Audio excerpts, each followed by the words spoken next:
Salt spray clung to every timber of the battered Longship Sea Reaver as it clawed through the night-black swells west of Old Wyke. The oarsmen hauled in grim silence, shoulders slick with brine and rain, hearing only the boom of breakers on distant rocks and the slow heartbeat of the drum. Their captain, Harrag Hooks Harlaw, leaned over the prow with a lantern guttering in the gale. All around him the darkness felt thick as tar, yet the water beneath his keel glimmered with faint green sparks, as if some sleeping fire swirled below the surface. Long had Harrag hunted these outer shoals for wreckwood, ambergris, and the gold of drowned merchants, but never had he seen the sea shine thus. When the first shard of black glass caught the lantern light, sleek, razor-edged, sharper than any steel, he thought the drowned god himself had cast a secret lure. The shard lodged in a tangle of kelp, shaped like a dagger blade yet light as driftwood. A second, larger piece followed, pried from a reef of glass that thrust up through the waves like the spine of some leviathan turned to stone. Harrag called for grapnels. The crew winched up slabs of obsidian until the deck shone with moon-soaked mirror pieces, slick and deadly. On the morrow they would carry the haul to Lord Balan's seat at Pike. But Harrag felt unease gnawing him. These were no common stones. An inner chill seeped from them, as if each shard drank the warmth of his own blood. Yet coin mattered more than omens. He wrapped the largest piece in sailcloth and prayed the drowned god had sent him fortune, not doom. Balan Greyjoy's great hall smelled of wet iron and tide rot. Rain sluiced through cracks in the broken towers, drumming upon the salt-eaten tables where half-armored reavers swillied ale. Harrag's prize lay on a scarred oak plank before the sea-stone chair. Lord Balan, beard clotted with sea spray, ran a callous thumb along the edge. A line of red welled instantly. He did not flinch. "A stone that cuts like Valyrian steel," he murmured. "Yet the maesters name it worthless. What do they know of the drowned god's gifts?" Beside him, Priest Captain Aaron Damphair regarded the shard with storm-gray eyes. "Black glass, born of the world's fires. The god might test us, brother." His voice was a surf hiss. "Some fires burn with demon's breath. We do not know what spirits sleep inside." Balan's lips peeled into a hungry grin. "Spirits or no, it cleaves flesh. If the mainlanders bleed, that is God enough for me." He rose. "Send word to every blacksmith on Great Wyke. Let them learn to shape this glass into blades and arrowheads. Harrag, you will return with twice the crew and strip those reefs bare. Asha will command the next fleet." In the hall's shadows, Asha Greyjoy tugged the hood from her wind-snarled hair. "I will need 3 ships at least, and every diver who's tasted the Black Forge kelp. Steel tools shatter on the reef. Better bring bronze picks, fire-hardened. The current is vicious." Balan waved a dismissive hand. "Take what you need, but bring me results." Thus began the harvest. Iron-born divers, lungs bursting, chipped and pried at the jagged undersea ridges. Whole reefs of dragonglass filled ship holds. Dagger-length slivers, curved shards like sickle moons, great slabs that rang like bells when struck. Word spread through the isles quicker than plague. The Greyjoys had found a treasure out of legend, hard as the old Valyrian swords yet plentiful as pebbles. Maester Cerwyn of Harlaw, summoned to Pike, studied the stuff beneath a lens of polished crystal. "Pure obsidian," he insisted, voice trembling at Balan's scowl. "Volcanic glass born where fire meets sea. Dragonstone is known for such. Yet this quality, I have never seen its like. There are tales, forgotten scripts in the libraries of Old Town, speaking of frozen fire, wielded by the children of the forest against strange pale shadows in times before the first men." Balan's interest sharpened. "Shadows? What shadows?" Cerwyn licked dry lips. "Old nightmares, white as bone, cold as death. If those myths hold any truth, this glass was bane to them." Balan laughed. "Then let the nightmares come. Pike will greet them with daggers of night." Weeks turned, and the clanging of forges echoed over every isle. Yet glass would not bend like iron. Heat shattered it, quenched water cracked it. Many smiths lost fingers as blades splintered explosively. Then Tobo Meyer, a reaver smith with scars from Sunspear to Skagos, discovered that folding thin veins of soft iron around glass cores birthed a hybrid edge, serrated obsidian held unbroken within a metal spine. Such daggers sliced mail like cheese, yet cost a pittance of true steel. Asha carried a crate of the first night fangs on her flagship Kraken's Kiss to Lordsport, where gawkers paid silver to watch pigs gutted in a single stroke. On one wind-lashed evening, she toyed with her own nightfang while speaking with her uncle Victorian. The older man's red thick beard bristled in disapproval. "Trick weapons," he grumbled. "I would trust good iron." "You'd trust the sea to grow wheat if Balan commanded it," Asha teased. "But these bite deep." She flicked the blade. Torchlight danced across the glass. "With daggers like these, even maesters will tremble at the mere sight of our banners." Victorian spat. "Maesters tremble easily. King's men less so. Obsidian won't help us hold ground." "Who speaks of holding?" Asha countered. "We raid, we leave ashes. The Riverlands pay us in gold, the Reach in grain. And perhaps," she added under her breath, "we win a lever strong enough to pry father from this foolhardy dream of seceding alone." But Balan's dream deepened. He saw Dragonglass as divine sanction. The drowned god had offered him a weapon no mainland lord could match. He ordered priests to anoint the quarry sites with seawater and blood. Each reaver who manned the dives would taste a drowned baptism, then be revived with salt breath, binding their souls to the harvest. Soon, half the longships in Lordsport possessed black-tipped arrows. Crossbow quarrels crowned with obsidian spread among the bannermen. Even cutthroats in the alleys of Pike carried sliver-thin stilettos from the shards swept off forge floors. Beyond the aisles, tongues wagged. In Old Town, archmesters debated grim portents. In King's Landing, the small council fretted that Balan Greyjoy armed his reavers with sorceress blades. Few believed, at first, that mere glass could threaten armored knights. Ser Alan Errol learned better when his patrol was ambushed near Seagard. 3 arrows struck his plate harness. 2 glanced, the third punched through a gap in his gorget and lodged beside his spine. The obsidian head shattered on entry, spraying razor splinters through flesh. The maester could not extract them. Infection blossomed, dark and swift. Ser Alan died raving of knives in his throat. Rumor magnified every subsequent raid. Reavers whose arrows pierced shields as if would turn to mist. Silent daggers sliding between ribs and coughing frost into the wound. Whole coastal villages fallen before sunset. Corpses found with glass shards protruding like black icicles. The Ironborn, long derided as half-savage pirates, now seemed wielders of sorcery. Fear, their favorite coin, doubled in value overnight. In the deep stone chambers beneath Pike, however, Balan's Maester Kerwin discovered a more unsettling truth. Night after night, he pored over brittle scrolls fetched from the Citadel's restricted shelves. Texts of the Long Night, fragments in children's runes, High Valyrian eyewitness accounts smuggled out of the far north before Valyria's doom. Each spoke of the same miracle. Dragonglass undone the White Walkers, others as the first men named them, shattering them like ice on iron anvils. Kerwin pieced together a staggering hypothesis. The reefs west of Old Wyke were no natural volcanoes. They were relics of sorcery, perhaps eruptions coaxed by the children ages ago. Why else would obsidian appear far from any mountain? And if the children had seeded such weapons there, they must have feared the others might come by sea, or at least wished to deny the Sea Lords a safe refuge. He carried these findings to Aaron Damphair, trusting the priest's austere faith might restrain Balan's lust for conquest. Yet Aaron's devotion twisted the words to thunder in the Iron King's favor. "The drowned god set this glass in our waters," the priest declared from the sea-stone chair dais, his wet hair clinging like kelp to his gaunt cheeks. "He foresaw a war of ice and night. The Greenland kings will kneel when winter comes. We alone were chosen as stewards of the sea's black fire." Balan's eyes blazed.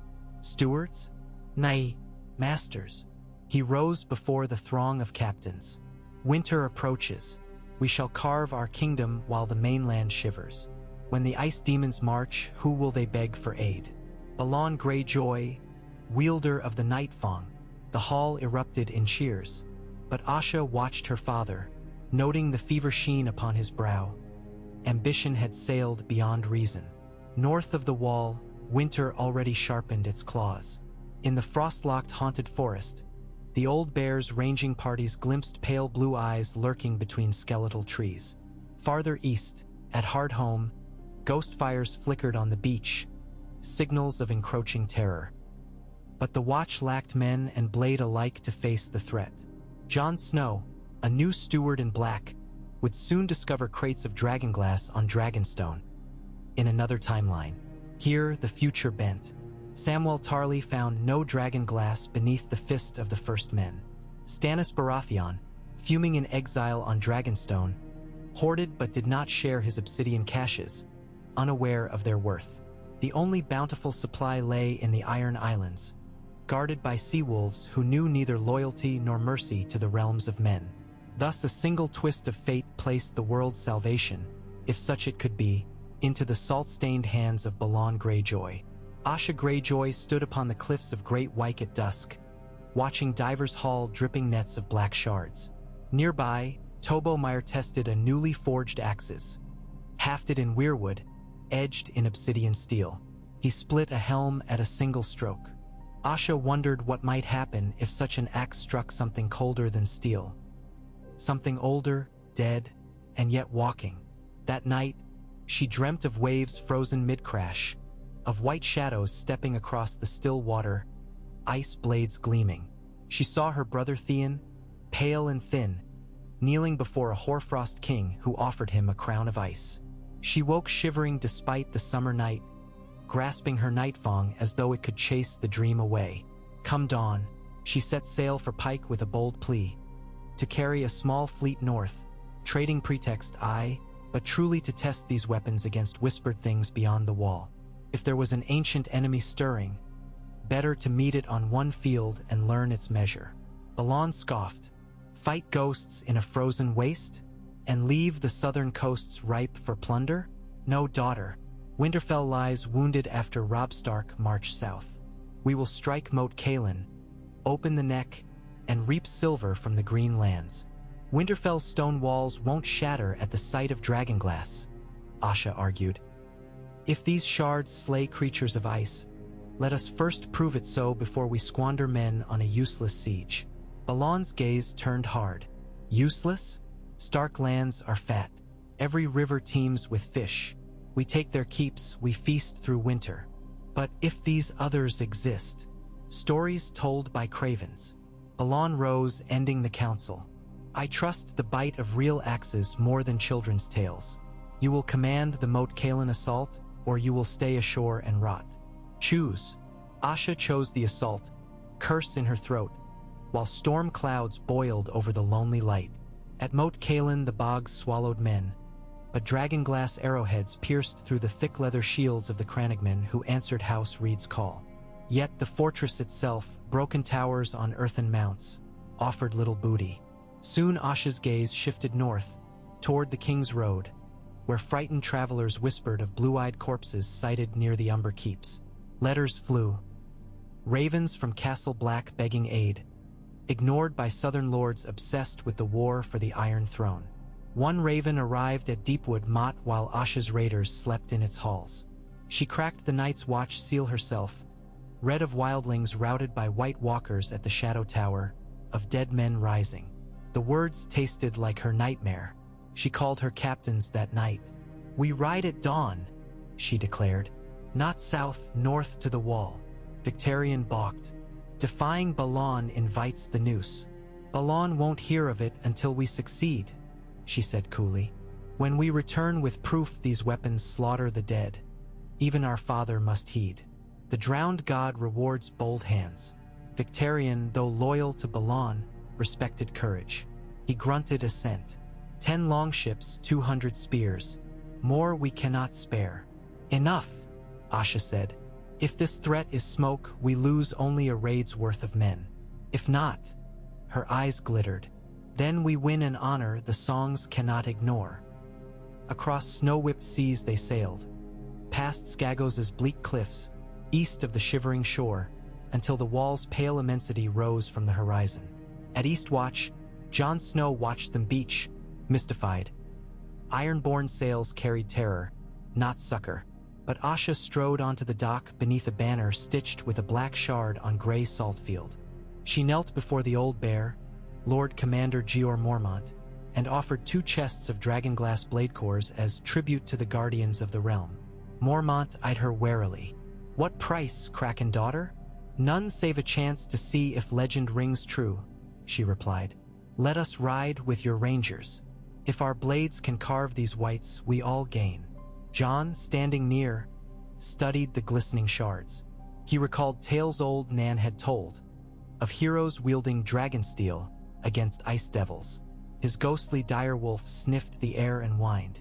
Something in the glass disturbed him. That very night, a ranging party departed Eastwatch. 30 black brothers, 20 ironborn, and 1 wary direwolf. They pressed into haunted forest under a sky lit by green curtains of northern light. 2 days in, snow swirled so thick torches seemed drowned. The party found the wreck of a wildling camp. Tents shredded, blood frozen to staves, no bodies. A chill deeper than winter seeped through the pines. Then came the music of cracking ice, footfalls too crisp to be man or beast. The first wight burst from a drift, eyes burning blue. Rangers met it with steel. Their blades stuck, but the corpse fought on, snarling. Asha lunged, nightfang flashing. Her dragonglass-scored dagger entered beneath its jaw. The wight spasmed, eyes paling, then collapsed into brittle shards of frost-rimmed bone. Rangers gasped. More walking dead emerged, a dozen. Obsidians met them. Victarian's axe parted limbs that steamed like snow on forge iron. Arrows with glass tips shattered skulls. Wights dropped like puppets with cut strings. Every strike of obsidian birthed a hiss, a scent of burnt cold. Yet amidst the carnage strode something taller, leaner, armored in rime crystal. A white walker, its blade, pale and thin, clanged against a dragonglass spear wielded by an ironborn. The glass did not break. It pierced straight through that eerie ice sword.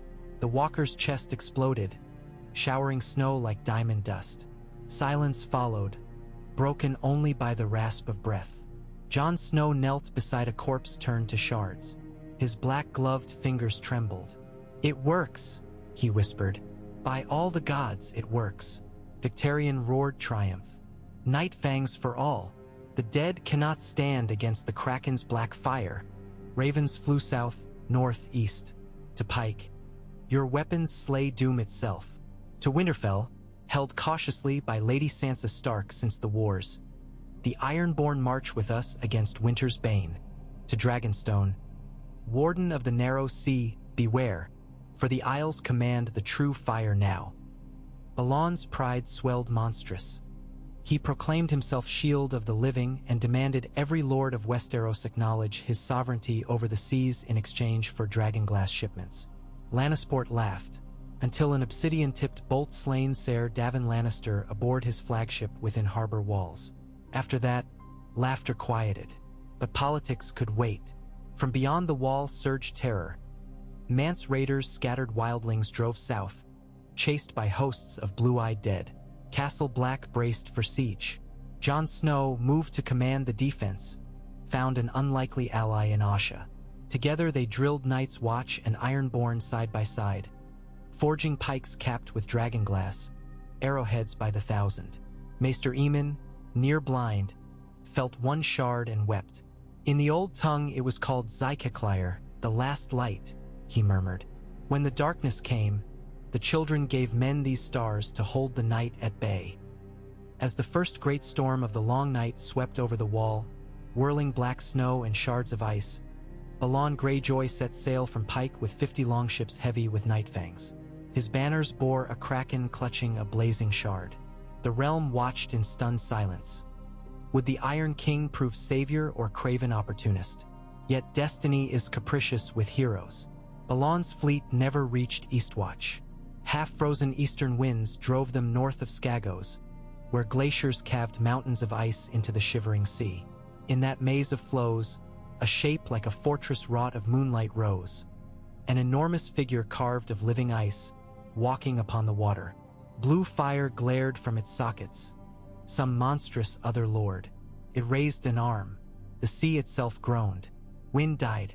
A silence as heavy as the ocean's floor engulfed the fleet. Sailors screamed as masts rhymed in instant frost and hulls cracked like eggshells. Balon clutched a dragonglass blade and cursed the drowned god. But no weapon can slay the sea when winter rules it. One by one, the longships stuck, split, and vanished beneath black waves. Only a handful survived, clinging to wreckage borne south by current. Among them was one mute boy who carried Balon's blade lashed to his back. He would wash ashore at Eastwatch 9 days hence, frostbitten to bone yet alive, whispering of a frozen titan that strode the sea lanes. The Iron Islands had traded plunder for peril, and peril had answered. News of Balon's doom reached Pike with the survivors' return. Chaos followed. Victarion at the wall, Asha absent in the north, Balon's heir Theon a captive in Winterfell. Lords Harlaw and Botley convened at Kingsmoot. Priests bickered. Was the drowned god displeased by the theft of the sea's black fire? Meanwhile, Eastwatch prepared for war beyond imagination.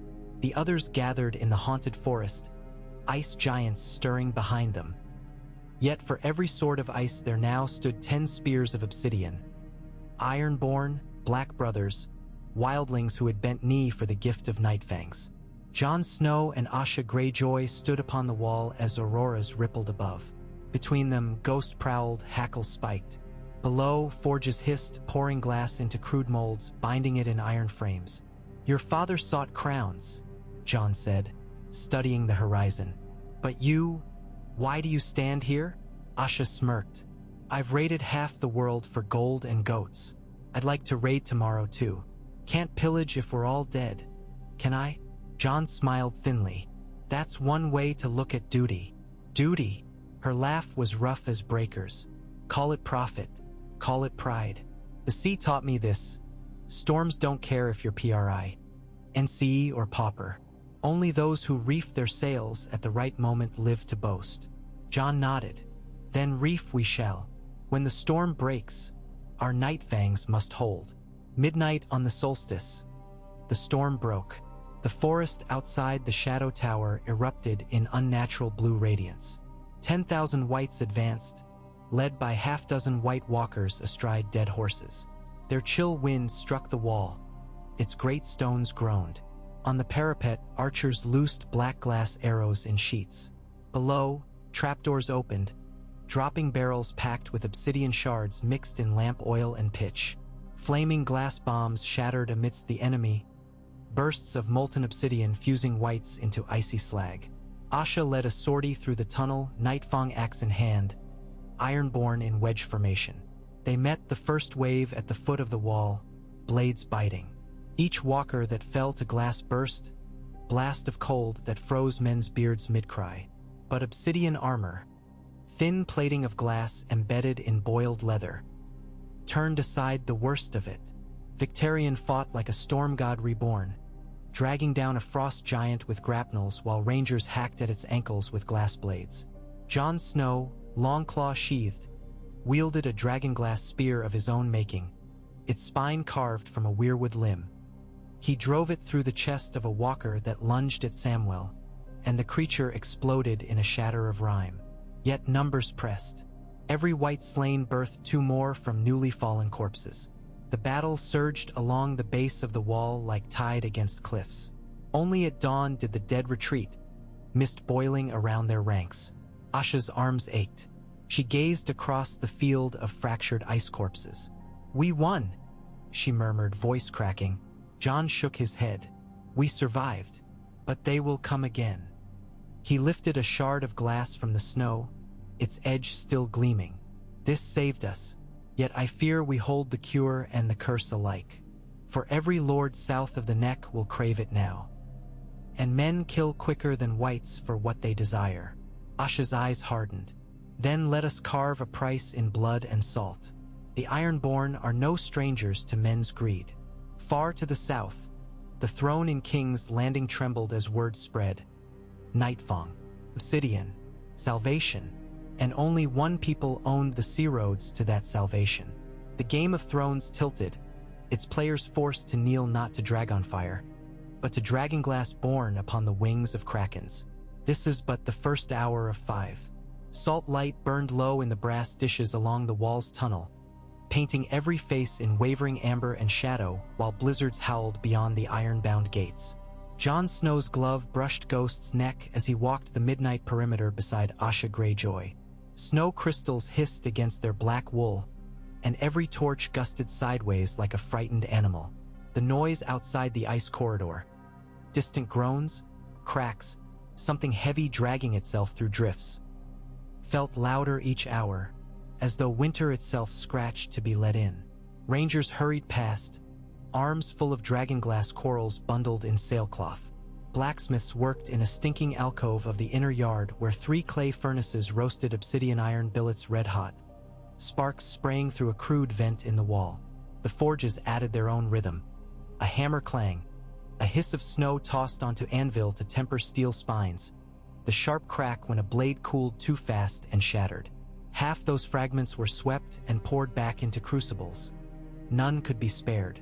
Inside the Lord Commander's solar, Jeor Mormont studied a frost-clouded map of the haunted forest, pins marking scouting failures. 6 parties overdue, ravens dead in cages from the cold. Samwell read survival counts by the guttering lamp. 81 fit to bear arms at Castle Black, 49 at Eastwatch after the last storm. Shadow Tower perhaps 60, though there'd been no raven in 9 days. Against them stood dead unnumbered, blue-eyed and tireless. Asha listened and tapped her knuckles absently on the butt of her Nightfang axe. If the giants follow the ice ghosts, can the wall keep them out? Jeor's gray brows twitched. When a mammoth charges a gate, iron bars bend. When the gate is ice 18 feet thick, it shatters under their clubs. The Night's Watch has never faced giants led by walking dead. Then we strike before they muster, Asha said, knifing the map north of Icemark. Harag's reports put the largest white herds along this ridge, a natural funnel. A spoiling attack buys us breathing room. Bold, Jon said, eyes meeting hers. But if we ride out too light, they swallow us. Too heavy, Castle Black stands stripped. We lack men. A grim chuckle escaped the old bear. Still counting like a steward, Snow. Numbers ache, but risk is a currency all campaigns require. Tell me, will the Ironborn commit? My captains will follow me. Asha didn't glance aside. They crave songs. Slaying dead men makes for good ones. Then I will lead the watch's share, Jon replied. The sting of wind leaked through the arrow slits. He tasted snowflakes. We leave within the hour. No horns sounded alarm during their preparations. Only the constant moan of storm across parapets, and the churn of men roping crates to sled-penned garrons. By lantern light, Black brothers mixed pig fat and pine pitch with barrel shards of obsidian. The concoction oozed black and glassy into clay pots sealed with trollskin caps. One ranger dubbed them Kraken eggs, which made Ironborn grin. Victarion returned from eastern watchfires, his beard rimed white. Frost giant shapes beyond the milk water, he rasped. Perhaps 2, maybe 3. Their footfalls quake under your boots long before you glimpse them. They'll hear us too, Asha said, tightening the leather cords on her glass-veined gauntlets. Best we greet them with something they've never met. She hefted her axe. Its black wedge of obsidian was encased along the edges by a thin iron lip, a marriage of night and rust. Tobo Meyer's craft. The weapon flashed green-gray when torchlight crossed its facets. Ravens shuddered on perches as the sortie emerged through the tunnel. 120 souls. 60 Watch brothers, 40 Ironborn, 20 free folk who had chosen to fight rather than flee. They fanned into 2 spear-shaped columns, skis strapped to boots for the rangers, wide snowshoes for the krakens and used to deep drifts. Each man carried at least 1 piece of dragonglass. Above, auroras rippled like dye swirling in water, eerie greens and violets chasing shadows across the ice plain. Ghost loped ahead, silent apart from soft crunches. The direwolf's coat glowed ghostlier beneath the dancing lights, red eyes scanning tree lines for the unnatural glimmer he had learned to hate. Miles passed in breath-white plumes, thighs burning, the squeak of leather harnesses.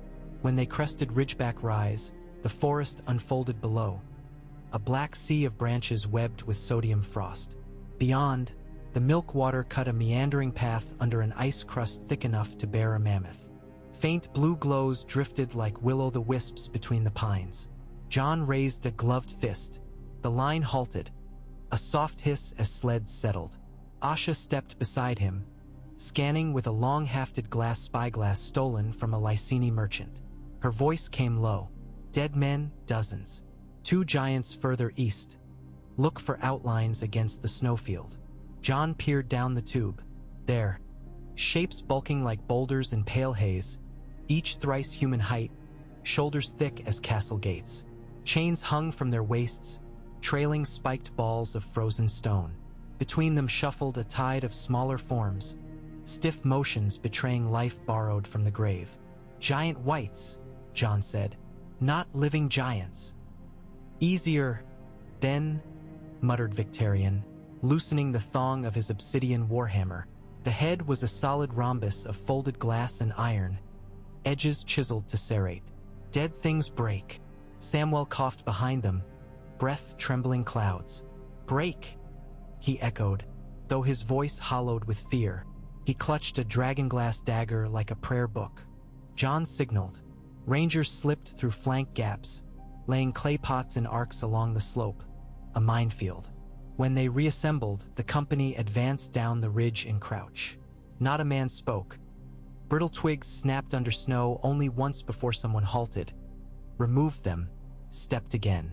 Closer, the whites' blue eye fires flickered with terrible unity, as if one heart pumped cold through them all. John felt an ache in his sword arm, the old ghost pain near his elbow that flared in deep winter. The sensation now pulsed with each white he counted. When ghosts of wind parted, and others stood revealed near the giants. Thin armor of icicle shards, horned crown of rime above a face smooth as lake ice. It turned its gaze toward the slope. John's pulse skipped. A dragonstone, he whispered out of habit. Stannis had once used that code for a walker, but here his word died. Asha did not wait for the luxury of doubt.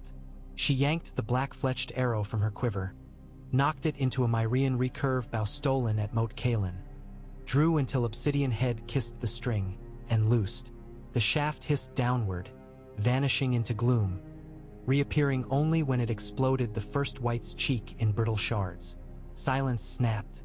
The forest erupted in shrieks unlike life's. John roared, "Loose!" Nightfang arrows stormed. Some shattered on tree trunks, but a great many sought eyes and throats. Each white hit by glass folded into the snow like a puppet whose strings were burned. The giants charged with ponderous fury. One flung its ball and chain upward. It smashed through a pine trunk, showering splinters over the watch ranks. Another ball whirled overhead. Men ducked as the icy bludgeon hummed past their helms. Victarion broke from line with 4 ironborn and rushed the first giant. They tossed kraken eggs at its feet. The clay cracked. Viscous globs of obsidian shards and pitch stuck to furred legs, ignited, and burned green and red as the shards melted partway, fusing to the flesh. Smoke hissed.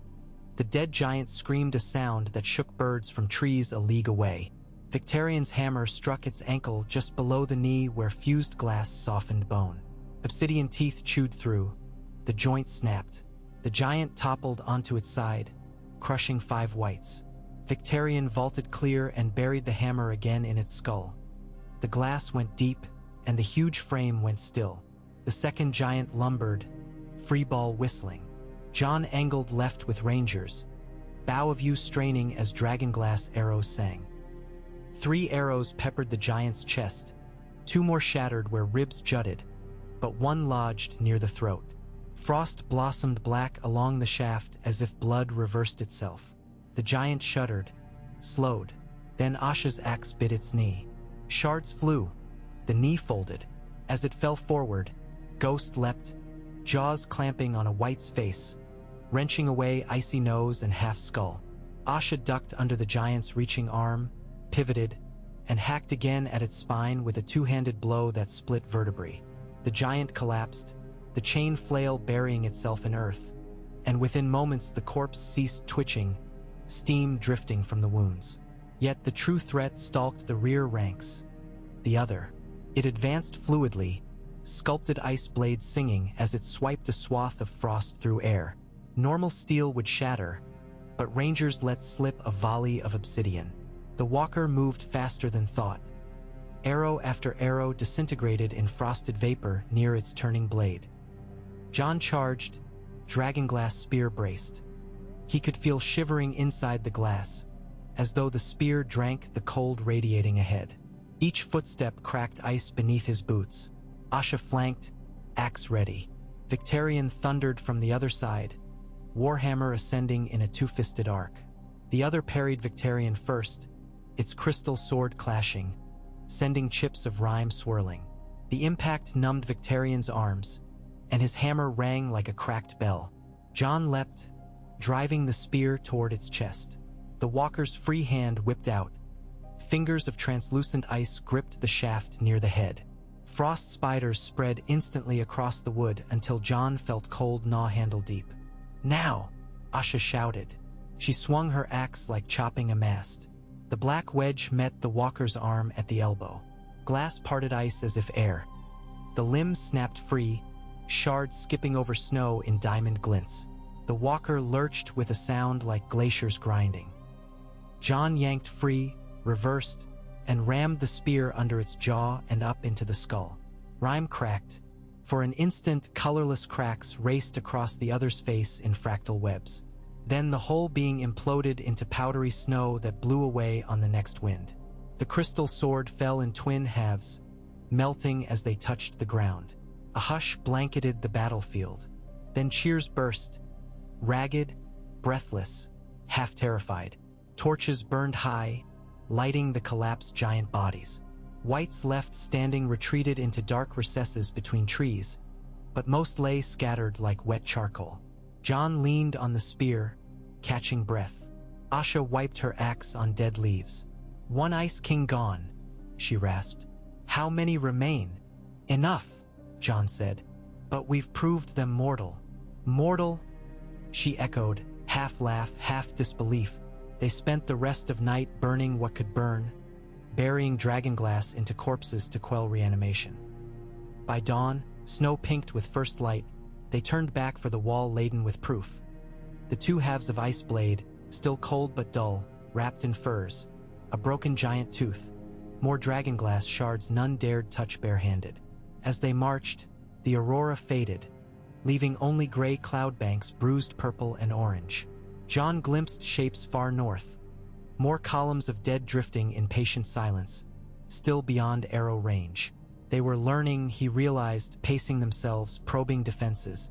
Eastwatch received them with astonished cries as watchmen recognized giant carcasses dragged on sleds. The spiked gate creaked. Gilly wept when she saw Sam alive. Mormont clasped John's forearm hard enough to bruise. "You did what legends claim only the children could." John shook his head. "We bought a moment." He looked toward the sea where ice floes bobbed like shields. "The real war will be longer than any saga." Ravens flew again. To Pike, to Winterfell, to White Harbor, to Dragonstone, and even across the narrow sea to Pentos where exiled lords bartered futures. Each bird bore black glass slivers tied to scrolls, a sign of both warning and promise. On the Iron Islands, the King Smoot met in grinding surf under a slate sky. Great lords stood about the ancient, newt-eroded stones of Naga's ribs. The drowned men circled, chanting. Waves smashed, sending sheets of spray over cloaked shoulders. Lord Roderick Harlaw lifted a rusted axe haft as the priests called names. "Balon is drowned," he proclaimed. "Let the sea choose." Victarion had sailed north. Theon was lost. Only Euron Crow's Eye answered, striding across slick rocks in a cloak of midnight feathers. One eye black as the abyss, the other sealed under a patch leather-stitched with silver kraken. He bore a length of black glass set into a scepter tipped by a whispering conch. When his turn came to speak, Euron smiled wide enough to show silver teeth. "Brothers, sisters," I bring a gift greater than crowns. Storms to drown continents. He raised the scepter. Nightfire, drawn from the sea's own bones. Dagger edges lit within its surface like candlelight in obsidian. Some captains growled, others leaned hungry. Euron continued, "My niece and nephew play with walkers in the snow, but I dream of deeper oceans. Give me the seastone chair, and I will show you fleets of shadow that sail beneath waves and rise in every harbor from Old Town to Bravos. The world shall kneel to krakens." His words spread chill even among reavers. Yet greed thrummed louder than caution. Each lord knew Dragonglass minted coins beyond measure.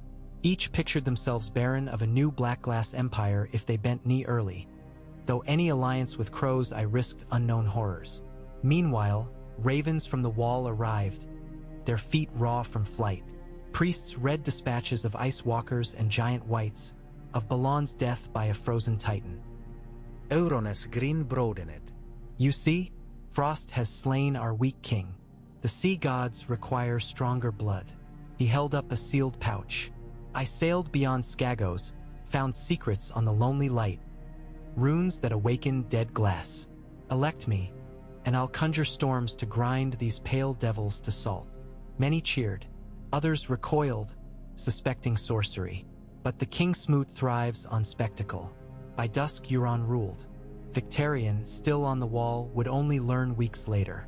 At Winterfell, Lady Sansa Stark read the Raven's scroll thrice before handing it to Maester Wolkan. Her fingers moved to the white direwolf embroidered on her cloak clasp. "So the Ironborn fight for the Watch," she murmured. "And Balon Greyjoy is drowned." Wolkan blinked. "Fortunate, my lady? Fortunes shift like snowdrifts." She paced the solar overlooking the Godswood, where leaves clung black with frost. If Asha and Jon succeed in holding the dead, Winterfell must aid. But if Euron seizes the islands and sells Dragonglass to Lannisters or Sellsword princes, her gaze hardened. "We must secure a supply for ourselves." She called for Ser Brienne of Tarth. Tall as memory, Brienne entered in mail and furs, Oathkeeper at hip. "Ride to White Harbor," Sansa commanded. "Take letters sealed to Lord Wyman. He must send ships to Eastwatch with grain and iron and ask the Watch what price for Dragonglass. Offer timber, offer silver." Brienne knelt. "As you command, your grace." The maester hesitated. "If Euron truly commands storms, we risk fleets lost at sea." Sansa's blue eyes sharpened. "Better risk than beg mercy later." At Dragonstone, King Stannis paced the chamber of the painted table while snow drifted through broken shutters. Melisandre of Ashai watched crimson flames dance in a brazier.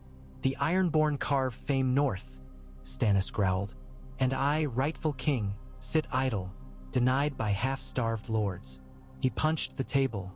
Carved Westeros rattled. "I hold caches of obsidian yet cannot sail past storms conjured by a crow's eye." Melisandre's red curls glowed in furnace light. "Fire answers fire, your grace. These stones of black glass were forged in the world's wound. They yearn for dragonfire. If the Lord of Light wills, your path shall open. My path is blocked by hunger and mutiny. Then feed them hope." She approached, cupping a piece of obsidian in pale fingers. Flames within her brazier elongated, forming silhouettes of krakens wrestling serpents. "Return Dragonglass to life. Offer it to your bannermen. They will march wherever your banner flies." Stannis eyed her. "You ask me to give what they stole. Burn the thieves," she whispered. "But first, tame their instrument." In the east, Daenerys Targaryen's fleet anchored off Slaver's Bay. Mercenaries brought tales of black daggers felling frost demons in distant Westeros.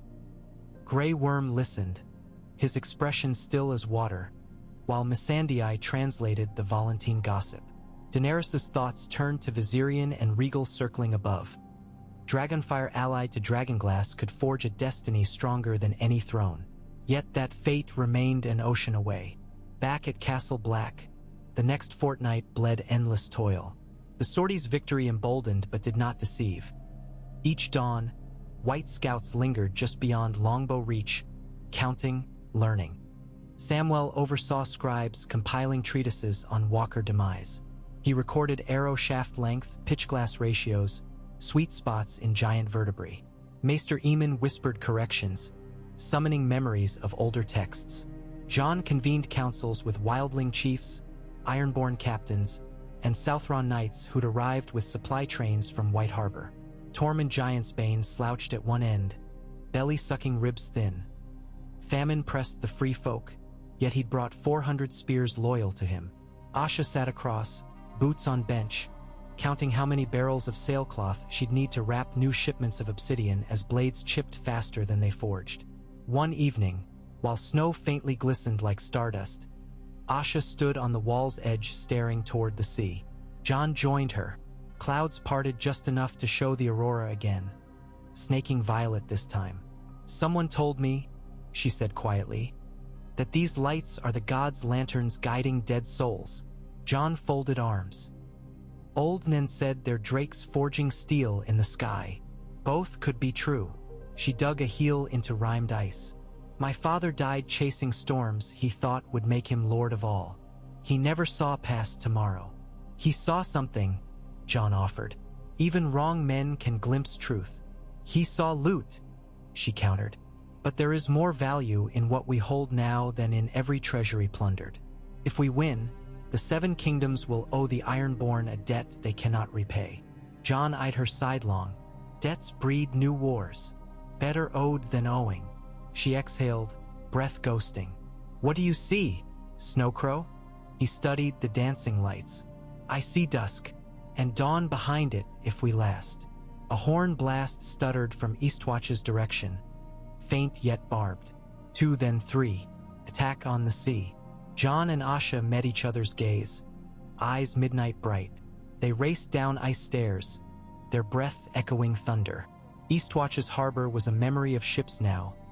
Thick ice caps had fused jetties into monoliths. But lookout towers still soared. On the easternmost turret, a terrified ranger pointed with gloved hand. Out upon the shivering sea floated shapes, tall as castles, drifting like silent glaciers. Under starlight, they shone bluish, spears of ice rising from decks of frozen wood. Atop the tallest prow, a banner whipped, fabric of frost that crackled rather than fluttered, bearing an emblem of a skull crowned in icicles. "They sail," muttered Dolorous Ed, recently promoted to Castle Gatewatch after his predecessor was devoured. "Dead men at sea. I always hoped to die cozy in my bed. Instead, the sea decides to stand up and walk." John arrived, spyglass sweeping. "Fleet of white ships," he judged. "Carried by currents or by will?" Asha climbed the last ladder, looked, spat. Those were Balan's hulls. She recognized barnacle scars, carved figureheads. Euron's storms must have turned them. The flotilla numbered a dozen, perhaps more behind the leading berg ships. They drifted slow but unstoppable, sails frozen stiff, masts crusted white. White crews lined rails shoulder to shoulder, heads swiveling though bodies motionless. At the fore of the flagship stood the frozen Titan, the colossal other that Balan had glimpsed before his doom, its glacial skin creaking like boards in wind. John's heart hammered. "If they beach beneath the wall." "They won't," Asha cut. "We torch them at sea." "Torches," Ed repeated, droll. "I doubt a few candles fix that. Kraken eggs will." Asha grabbed John's forearm. "Load them into the siege scorpions. Tip bolts with pitch." She pointed to Eastwatch's abandoned signal cannons, relics installed by some Southron king long dead. "Heat the barrels with wildfire. We'll shell the bastards." Wildfire remained scarce, but what the Alchemists Guild sent 2 winters past for a forgotten watch project still hid in sealed pots buried in salt cellars.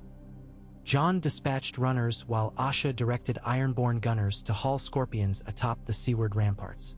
Night became a frenzy of labor. Men rolled casks of lime-green sludge, tied clay obsidian bombs to bolt shafts, poured lamp oil along timber troughs. Wind knifed their fingers raw. Sparks threatened premature detonation. Samuel supervised scribes copying simple instructions. Light, aim low, pray, onto parchment for each gun crew. Hours later, The sea glowed pale as dawn though the sun still slept. The white fleet creaked closer, prow ice grinding floes aside. The Titan stood unmoving, arms spread as though embracing Eastwatch. John took the first scorpion along the curtain wall, set a Dragonglass bolt in place, doused the tip in a ladle of wildfire. The arrow glimmered sickly green. Asha lit a brand, nodded. "On your mark, Crow." "Loose." She touched flame to the shaft. It whooshed. Wildfire wrapped bolt and crackled but did not consume Dragonglass. Cord twanged. The projectile streaked across black water, trailing emerald smoke and a comet tail of sparks, until it smashed the prow of a white ship. There was a crystalline detonation. Wildfire splashed, obsidian shards embedded, hull cracked like porcelain. A beat later, billows of jade fire roared across deck. Whites ignited, then froze mid-scream before shattering. The Titan turned its massive head. Other scorpions fired. Bolts hammered rigging. Clay bombs arced to central decks.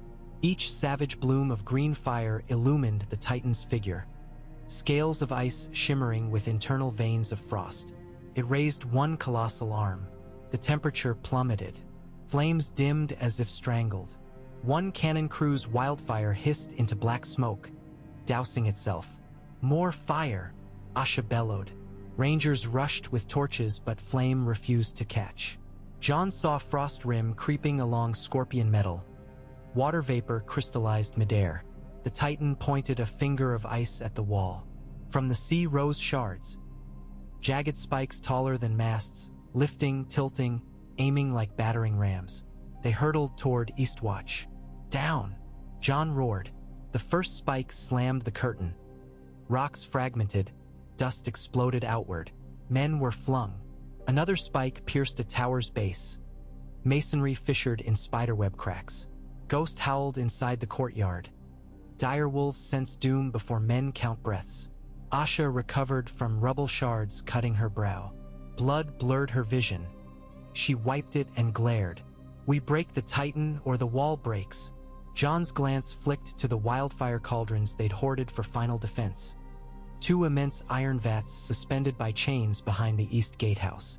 "Cut them loose on my mark," he said. Asha followed his gaze. She nodded.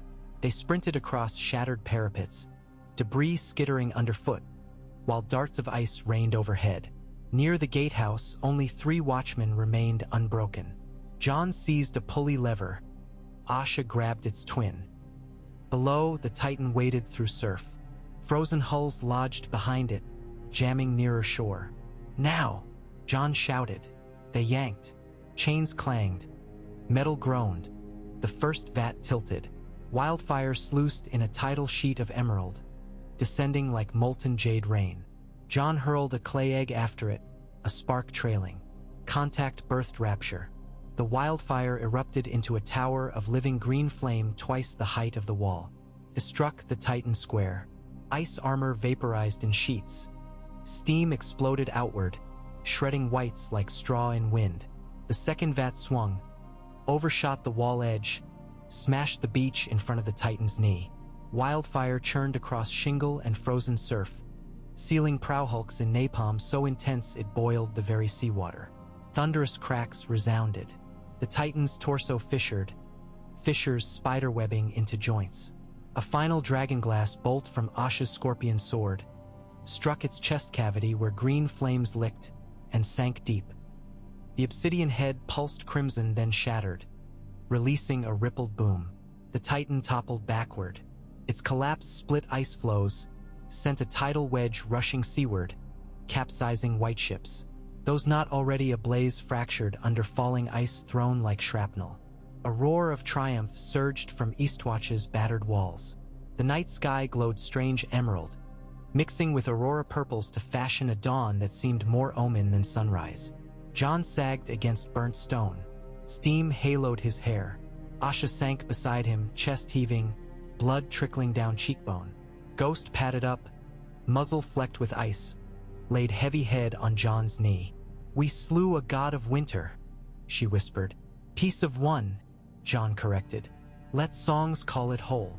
A faint smile ghosted her lips. He allowed a rare spark of humor. Songs rarely count the bodies we'll bury before this ends. Her smile faded. She surveyed shattered battlements, bodies half buried in ice dust. Snow began again, gentle now, covering green-stained rubble like a shroud. 3 days passed in fevered repair. Ravens flew from Eastwatch bearing news of the Titan's fall. Lannisport taverns swore half their barrels of Arbor Red cracked from the sound across the world.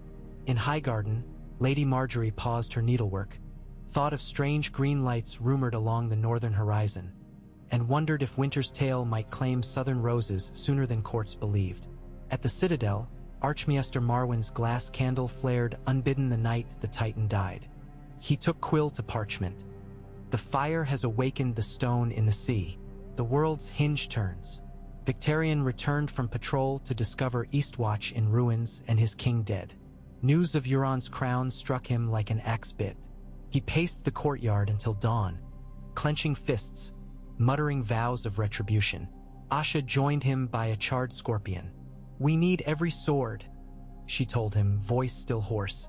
"Not kinslaying." "He stole the chair," Victarion snarled. "He consorts with black magics." "Then serve me," she dared. "Stand for the realm, not for Euron." Victarion eyed her, storm brewing. Years of Greyjoy pride warred inside. Finally, he slammed his hammer handle into snow. "By the drowned god's beard, I follow blood. Balon's daughter commands more honor than crows I whispering curses. My axe is yours." Ravens brought other pledges. Lord Wyman of White Harbor sent grain barges for shards. Lady Sansa shipped spearmen in Martinford hauberks. Queen Marjorie dispatched healers and silver nails for fortification. Each message included tokens. Rings, scrolls, even blank parchments etched faintly with a direwolf or rose, hoping Nightfangs might soon follow south. The Watch forged new quotas, scribes copying lists of recipients, each vow sealed with black wax. Samwell invented a ledger system delineating who owed what in coin, iron, or service. A single Dragonglass dagger became worth a knight's ransom. But with influence came politics. Some lords balked at Ironborn demands of future ports duty-free. Others whispered that Asha aimed to carve a northern thalassocracy. Jon played arbiter by night, commander by day, exhaustion chewing at him. In dreams he flew above broken ships, smelled smoke of obsidian furnaces until the scent became burning flesh. Then he would wake ghost whimpering. Soon, scouts returned with word of a massive host of whites gathering near Craster's Keep, guided by at least 4 walkers. The southern approach to the wall would soon face numbers dwarfing those in the first assault. Dragonglass defenses alone might not hold. They needed fire, Dragonfire. Jon summoned Maester Aemon and Samwell. "Send ravens to Dragonstone and Meereen. Tell Daenerys Stormborn the North holds the key to Winter's End but requires hers in return. Dragonglass alone slows the tide. Dragons turn it." Aemon's blind eyes glistened. "My grand niece," he murmured. "May the winds carry the truth." Sam wrote into night, his quill racing across parchment as candles wept tallow. He tied slender shards to each scroll, a promise of alliance. In the narrow sea, Euron's black wind carved through gales conjured by his own hornblowers, seeking passage to Old Town where he believed the legendary Horn of Joramun might lie locked beneath the high tower. The horn, he boasted, could bring down the wall itself. Each lightning flash illuminated his deck crewed by thralls with blue tongues. They had tasted shade of the evening and no longer felt fear or pain. Euron knew of the Titan's fall and laughed, the sound skirling above storm roar. "Let them slay giants," he mused to his mute navigator. "I will peel open the world." The Dragonglass scepter in his hand whispered strange songs in winds only he heard. At the wall, repairs finished just as the new moon arrived veiled in thick cloud. Asha insisted on a final gambit. A council of all allied chiefs held at the top of the wall's stone steps, the height itself a message that men of every tide and valley now stood together. Jon allowed it, though his nerves chafed at ceremony. The council gathered at dusk amid steady snowfall. Tormund Giantsbane swung a wineskin. Ser Davos Seaworth stood for Stannis. Roderick Harlaw, newly arrived via overland, escorted a supply of iron-strapped barrels. Lord Bolton's envoys kept to far edge, faces hidden. Each delegate wore a strip of black cloth signifying unity, stitched with the outline of a dragonglass shard in silver thread. Asha addressed them first, her voice steady despite wind.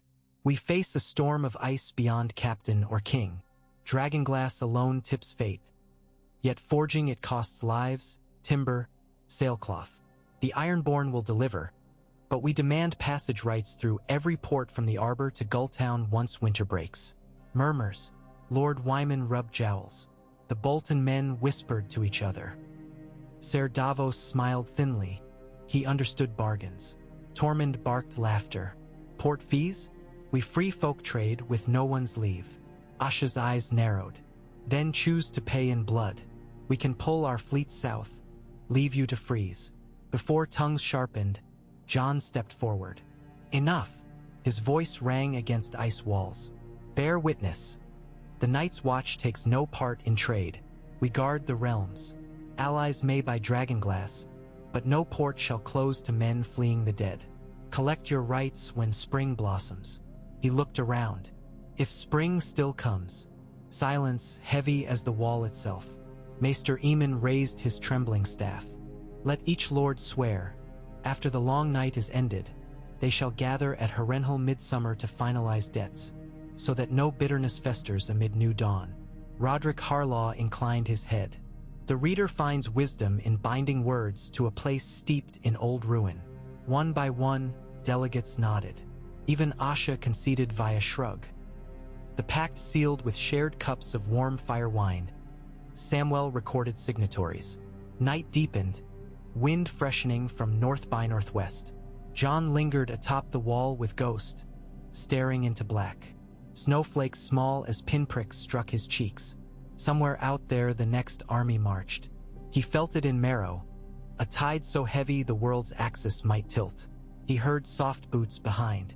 Asha joined, cloaked in sealskin. For a moment neither spoke. Distant thunder rumbled. A concussion of ice cliff falling perhaps, or drums of the dead. "When I was a girl," she said quietly, "I dreamed of sailing beyond the world's edge, fine sea never charted. Balan called it childish." John studied her profile. Salt-rough skin, hair streaked darker where melted snow strayed. "The edge might be here now," he said. "Then we sail through." She exhaled mist. "Do you ever think living men are worse than walkers? At least whites don't lie. They obey. Some men prefer that." John's gaze drifted to flickers of torchlight far below where men moved like ants. "Yet choice is what we fight for." Asha's laugh, low and hard. "Northmen and Ironborn choose, but ice chooses for us." The conversation settled into companionable silence. Ghost lifted his snout, growled softly. Both turned north. There, along the pale horizon, a faint glow blue, unwavering, stretched from east to west, as if dawn's color reversed. John felt the wall vibrate. Asha flexed her hands on axe haft. "The next war approaches," John murmured. "May our choices hold." Snow swirled thicker, swallowing the glow from view. But its afterimage lingered in their eyes, a reminder of cold truth. Winter's heart still beat. They descended to ready walls, for tomorrow or next night, the dead would test them again. And in that testing heel scores of shards would shatter. Men would bleed, bargains would fray. Yet Dragonglass still cut the night, and as long as one shard remained, hope endured. John clasped Ghost's fur, whispered words the wind snatched away. "Long night, long life." The direwolf's tail flicked once. Below, furnaces roared hotter, forging new edges from broken pieces. And in their flames men saw shapes of dawn yet to come. Snow whispered through the wall's arrow slits, carrying scents of soot and pitch from the furnaces below and the faint iron tang of blood that never truly left Castle Black anymore. Jon Snow stood on the switchback stair, armor half-latched, watching the courtyard heave with midnight labor. Lanterns swung from rafters in a crazy lattice of flame, illuminating sweating blacksmiths and half-frozen mule skinners alike. Dragonglass shards glimmered in every crate. Men moved them with tongs now. Too many had sliced fingers to the bone handling them bare. Ghost trotted past John's boots, nosing at a spilling sack of dried cod from White Harbor. The direwolf's pale fur had taken on a constant blue fluorescence beneath the auroras that haunted the sky these nights, an eerie badge marking him, perhaps, as creature of two worlds. John scratched the thick ruff between the wolf's ears and turned when bootsteps approached from the yard. Sir Dennis Mallister bowed stiff-spined, icicles tagging the edges of his mustache. Rangers report a glow in the east, blue again, but brighter. Maybe sorcery, maybe aurora. Might be the walkers massing. John's throat felt raw with too many sleepless nights. Send 2 men to the top of Kingspire, one with the new glass scope. If they see movement toward Gorge Pass, wake every drummer. Mallister dipped his head and departed at once, cloak snapping. By dawn the glow faded, but shreds of rumor lingered like frost on beard tips. Some swore they'd seen ice banners marching across the shivering sea. Others said the river snaked with corpses so thick you could stride from bank to bank without wetting boots. John forbade speculation at mess, but tongues wagged anyway. Samwell found him on the winch platform above the old stables, parchment rolled fat as his forearm. "I finished cross-matching names, John," he stammered, breath-fogging spectacles. "Every great house that's answered us. The supplies they pledged, the quantities actually delivered. And what's missing?" He lowered voice. "The Reach says they've shipped 1,000 barrels of grain. We've seen 300. Bandits," John guessed, though he knew bandits rarely robbed convoys headed into the heart of winter's shadow, or lords skimming for their own needs. Sam hesitated. "Asha thinks Euron's men waylay the supply trails near the Fever River. She's posted scouts." John rubbed a thumb along the spear scar at his hip. "Tell her I'll lend 10 rangers to ride screen, quiet ones, and find Maester Eamon. I want tonight's ravens doubled, to Dragonstone, to the Eyrie, even to Sunspear. Winter does not pardon distance." Asha Greyjoy crouched over a shallow snow pit 5 miles south of Fever River. Frost-rimmed pines hunched above like mute judges. Beside her, Ranger Hallis Mullen peered through a thin panel of black glass bound in a wooden frame, the prototype spy lens SH. Era, one-eyed blacksmith's daughter, had fashioned last week by polishing obsidian on lambskin until it held a mirror's sheen. The image inside refracted silhouettes but kept them sharp enough to count. Hallis nudged her elbow. Across a clearing, masked shadows moved along a frozen stream bed. No dead glow, no stiff gait. Living men. They hauled casks on sledges etched with kraken sigils, but Asha recognized none of the crew. The helms were copper crab shells, a fashion Euron's surviving reavers had adopted to set themselves apart from Balon's loyal men. She breathed out slow through her nose. Betrayal was no alien tied to the Iron Islands, but to plunder fellow Krakenfolk while the dead knocked at the gate? That stank of crow's eye madness. She gestured. 3 ironborn archers behind her knocked glass-tipped shafts. Hallis tapped the Night's Watch brothers lying belly-flat in snow. 7 bowstrings sang. Glass found copper. The first thief dropped with a gargled cry. Obsidian teeth shattered into his throat, leaving a dark plume of steam. The others bolted. Asha's party charged. Steel met steel, glaas met flesh. Within a minute, the last of Euron's raiders lay bleeding into the drifts, casks reclaimed. She kicked a helm aside and found a parchment tucked inside the thief's jerkin. A rough map scribbled in green ink marking caches along the coast, arrows pointing south toward Old Town. "Bloody fool," she muttered. "You can't drink stolen grain when the world's dead." She ordered the sledges turned back north. Hallis asked, "If more arrive, then more glass for our knives," she replied, but her chest felt hollow. War among the living while the dead advanced. Did the drowned god laugh, or merely stare, uncaring, from salt dark deep? In Old Town, Euron crows I sat in a private chamber atop the Sailor's Shame Inn. Spyglasses of Myrish make a raid on the sill. Below, the city's docks roiled with rumor. Some claimed ironborn fleets burned green on the Sunset Sea. Others whispered that black krakens hauled icebergs chained to their prows. Euron tasted each lie like a vintner sniffing cask staves. On the cedar table before him lay the Horn of Truth, a pale ivory spiral found in a Valyrian ruin after the Doom, or so the Volantines said. Half the maesters believed it to be only an elaborate signal horn. Euron thought otherwise. Its surface writhed with glyphs that scalded the eyes. While learned fools debated in sepia libraries, he had cut out the tongue of a septon and soaked the horn in the man's blood, listening for songs beyond mortal pitch. Once, at moonrise, he'd heard a faint keening echo through the shell, like wind across a grave of glass. It had set him smiling for hours. Now he traced a finger along the runes. "Blow, little horn," he crooned. "Call down the wall." But he knew it was incomplete. Somewhere in the citadel's forbidden vaults slept the binding plug, an obsidian stopper crusted with ancient pitch. With it in place, the horn would not kill the lungs of the blower. It would kill something greater. He rose, humming a sailor's dirge, and donned a cloak of mottled feathers. Time to visit an old friend among the gray robes.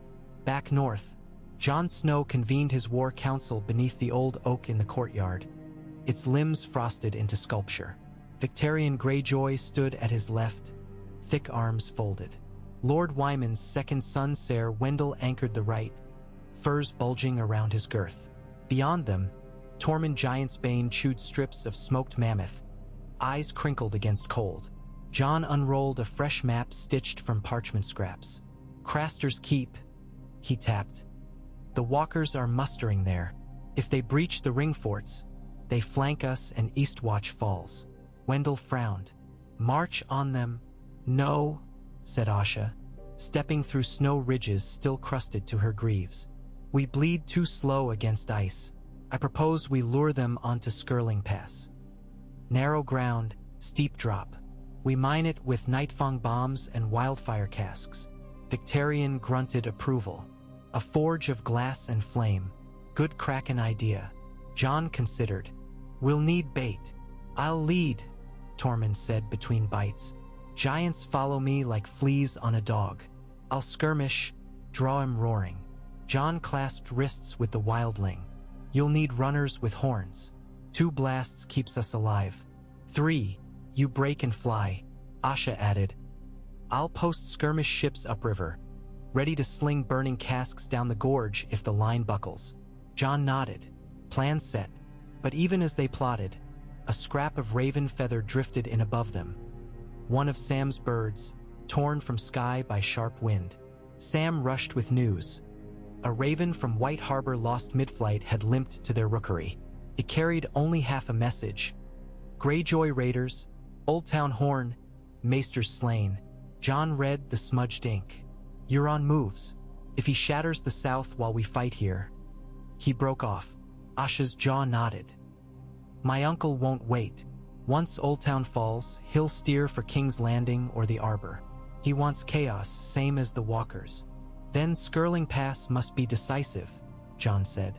"We break the Walkers, free the realm to face Euron, or all falls together." No one argued.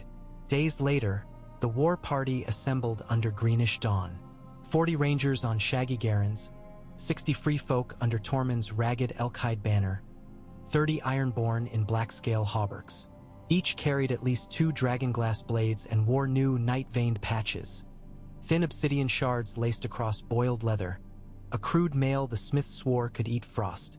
Asha watched as the watch's carpenters loaded the last fire casks onto sledges.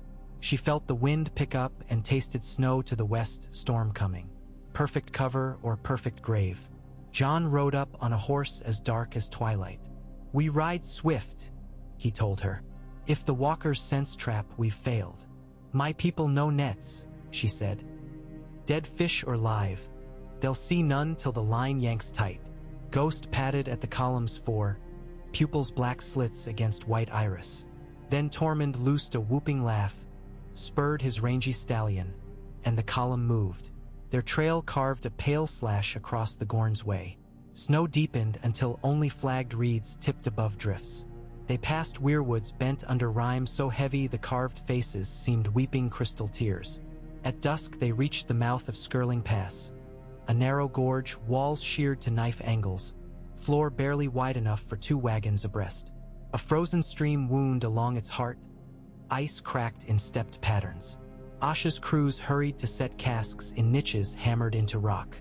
Each barrel held wildfire mixed with obsidian dust suspended in pine resin. Tobomeyer had tested the mixture by igniting a thumb-sized smear on an anvil, melted the steel under it. Men called it kelp breath because the smoke smelled of seaweed burning. Whatever its scent, the substance inhaled might choke even lungs that did not breathe. Night fell. Snow swept horizontally, whitening cloaks and beards. Tormund and his raiders peeled off, turning east to raid the edge of the Walker host, horns tied with red ribbons ready for signal. Jon ordered silent watch in 3 rings plus Ghost ranging between lines. Hours crawled. Snow thickened. Asha squatted by a barrel, chipping frost from obsidian chips with a chisel so the fuses remained clear. Victarion prayed in guttural chords to the drowned god, asking favor in waterless dark. Some brothers whispered the drowned god had no voice beyond shores, but none corrected the bull-necked kraken. Near midnight a horn sounded. Far, one blast, Tormund's Harry. Minutes later, another blast. The gorge amplified echo until the note shivered in bones. Jon tightened scarf, eyes on the pass mouth, where swirling snow began to glow faint blue. Whites, dozens, perhaps hundreds, marched without footprints. The wind erased steps as soon as they formed. Behind them, faint luminous figures strode. Walkers, 3 at least, their crowns horned like black ice. Tormund's riders came tearing into the gorge, hooves clattering on thin ice that spider-cracked but held. They skidded to a halt behind the first rank. Tormund dismounted, slapped his horse's flank, bellowed, "Their angry crow lost 2 giants to our arrows." And a walker lost half its face to a kipper's axe. He beamed through sleet. Jon signaled. Rangers drew composite bows, obsidian arrowheads glistening. Free folk hefted spears whose tips were glass blades riveted into white wood. Ironborn crouched behind sledges loaded with clay bombs. Wind screamed. Snow fell sideways. Whites poured in. First volley dropped a dozen, bodies breaking like brittle-crusted loaves. Second volley tore arms, legs. Whites climbed over fallen brethren with mindless purpose. Jon waited until first rank came within 10 yards of the barrel line. Then he dropped his hand. Ironborn slung clay bombs. They arced, green fuses spluttering, smashed amongst the dead. Wildfire roared emerald. Obsidian dust burst in glittering sleet, grinding undead flesh to ash. For a moment victory smelled like pine tar and sea salt. Then a walker lifted an arm. A sheet of cold rushed forward, extinguishing flames like a hammer on candlewicks. The dead advanced through smothered smoke. Jon drew Longclaw, Valyrian steel older than houses themselves. Beside him Asha hefted her Nightfang axe. "Close line," she barked. They met the dead in clatter of bone and shriek of glass. Dragonglass shattered skulls, dissolved whites into drifting shards. But each strike cost a fragment. Blades chipped, edges dulled. Rangers tossed spent Nightfangs aside, drew spares, fought on. A walker stalked up the left wall, ice blade carving footholds. Its eyes blazed azure. It lunged downward at the line. Victarion met it with his hammer. Impact rang like church bells. Glass teeth erupted across the walker's chest. Frost bled from the wounds, yet the creature did not fall. Jon thrust from behind, spearing its flank with a short glass dagger while Asha cleaved at its legs. 3 cuts, 5. Cracks fissured. At last it exploded in a blast so cold Jon's tears froze mid-blink. He gasped, frost coating his lips, and saw horror churning, more blue lights sliding into the gorge behind first wave. Reinforcements. Asha yelled, "Jon, the casks!" She pointed to secondary rows deeper into the pass. Jon whistled 2 short notes. Rangers jerked fuses. Flames sputtered, grudging against snow. Some refused to light. Frost damped them. Panic flickered. If wildfire died, they were lost. Tormund snatched a torch from a fallen brother, roared, and hurled it at a barrel half frozen. It bounced, no spark. He cursed, ran, lifted the barrel bodily, smashed it against rock. Resin cracked, splashed, gushed green. Tormund yanked flint from belt, struck spark mid-pour, and the world ignited behind him. Flame tornado raced through resin slicks, crawling toward whites like living tiger lilies. The dead jerked, froze, collapsed where heat met dragonglass dust. But the walkers channeled cold, arms weaving arcs that birthed hail shards to smother fire. It became a duel of elements. Green conflagrations blooming, blue gusts quenching, again and again. Jon spotted the central walker, taller than rest, crown branching with 6 ice tines. If that one fell, maybe cold faltered a heartbeat. He needed a path. "Cover me," he shouted. Asha flung bombs in wide curtain. Victarion planted hammer like a stake, let Jon step onto haft, vaulted him forward over a ridge of burning resin. Jon landed inside an eddy of smoke, sprinted, Longclaw in one hand, glass dagger in other. The walker turned, eyes shards of glacier. It raised its translucent sword. Jon met the swing with Longclaw. Valyrian steel screamed contact. Sparks of white and blue leapt. He felt bones judder. Ice blade cracked, but not enough. He slid aside, thrust dagger at its thigh. The glass skidded, chipped. Wind howled. Snowflakes froze midair and shattered as the walker's chill permeated. Jon's hair glazed. From behind, a whistle. Asha hurled her axe. Spun once, twice, edges catching all stray light. It sheared the walker's sword arm at elbow. The blade fell, burst into powdered shards. Jon didn't think. He reversed Longclaw and drove the Valyrian point into the rent stump. The steel, old as dragonfire, found purchase. He buried half the fuller. Blue fire crackled, died. The walker's torso fissured, light drained. It imploded. Silence sucked air inward. For an instant, every white in sight stalled, turning its head like a puppet missing strings. Men seized the moment. Arrows, spears, hammer blows. The horde wavered. Then the last 2 walkers stepped back, raised palms, and the gorge walls themselves began to crack. Rock groaned. Snow cascaded. Asha screamed, "Avalanche!"